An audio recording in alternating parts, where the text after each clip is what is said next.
Hey guys, welcome back to the channel. So without wasting time मैं आप लोगों को इसलिए ये ब्लॉग अलग से शूट कर रही हूँ बिकॉज आपका टाइम वेस्ट नहीं होना चाहिए अगर आपने इस वीडियो पे क्लिक कर दिया है तो मैं बताना चाहती हूँ कि इसके पहले जो मैंने भीमा शंकर ज्योतिर्लिंग का व्लॉग बनाया था, अगर आपने नहीं देखा है तो आप वो जाके देख लो, क्योंकि ये व्लॉग जो है वो भीमा शंकर से कंटिन्यू होने वाला है त्र्यंबकेश्वर ज्योतिर्लिंग तक। तो हम निकल चुके हैं भीमा शंकर से। अब भीमा शंकर से हमने बस ली जो हमें मंचर छोड़ेगी। मंचर एक गांव का नाम था जो भीमा शंकर, जिससे हम पहाड़ चढ़ते हैं भीमा शंकर के लिए, तो बीच में ही वो स्टॉप आता है। तो वहाँ से हमने बस ली मंचर के लिए। और अगर आप लोग नासिक से जाना चाहते हो तो नासिक से भी आपको डायरेक्ट त्र्यंबकेश्वर के लिए बस मिल जाएगी।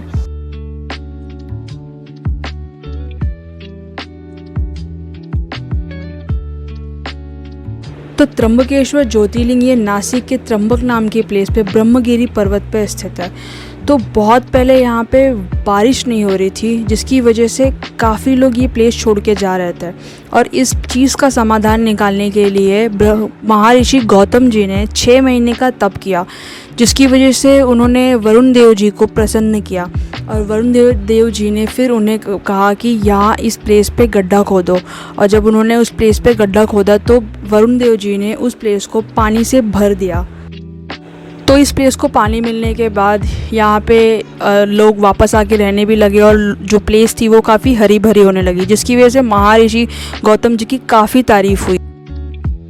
तो एक बार इस प्लेस पे पानी लेने के लिए थोड़ी सी अनबन हो गई थी बाकी ऋषियों की बीवियों के साथ और महर्षि के शिष्यों के साथ में। तो बाकी जो ऋषियों की बीवियां थी उन्होंने जाके अपने पतियों को ये सारी चीज़ें बहुत बढ़ा चढ़ा के बताई, जिसकी वजह से ऋषि जो थे सबके सब नाराज़ हो गए और उन्होंने तप करना स्टार्ट कर दिया, गणेश जी की पूजा करना स्टार्ट कर दी ताकि वो महर्षि से इस चीज़ का बदला ले सके। तो गणपति जी भी प्रकट हुए और गणपति जी ने बाकी के ऋषियों से पूछा कि क्या प्रॉब्लम, क्या दुविधा हो चुकी है। तो बाकी के ऋषियों ने उनको सारी स्टोरी बताई।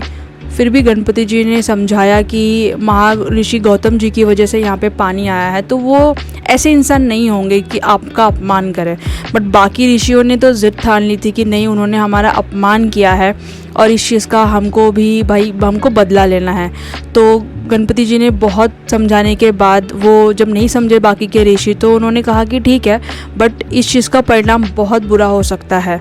ये वार्न करने के बाद गणपति जी महर्षि गौतम जी के खेत में एक गाय का रूप धारण करके जाते हैं। और गाय देखते ही महर्षि गौतम जी जब उस गाय को अपने पास बुलाते हैं और उसे धान खाने के लिए देते हैं, तो धान को खाते ही उस गाय की वहीं डेथ हो जाती है, जिसकी वजह से बाकी के जो ऋषि होते हैं वो छुप के देखते रहते हैं ये सारी चीज़ें। और फिर वो आके महर्षि गौतम पे गौ हत्या का ब्लेम लगा देते।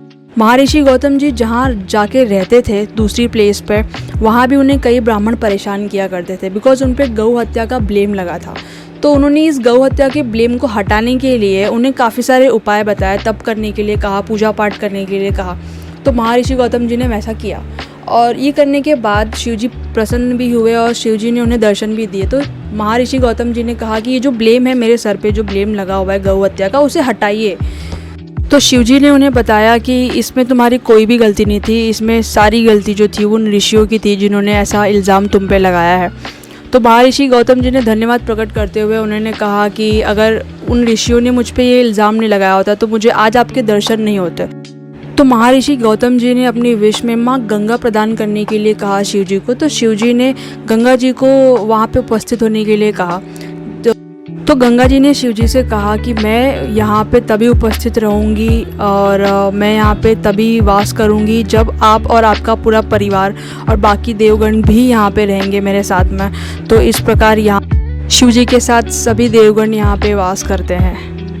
तो अगर आपने मेरे दोनों भी व्लॉग देख लिए हैं और आप और भी मेरे व्लॉग्स देखना चाहते हो तो मेरे पेज पे जाके मेरे और बाकी के सारे व्लॉग्स को देखना है, एंड प्लस मीम्स के शॉर्ट्स देखना मत भूलना। और अगर आपने मेरे चैनल सब्सक्राइब नहीं किया तो सब्सक्राइब कर देना। Thank you so much.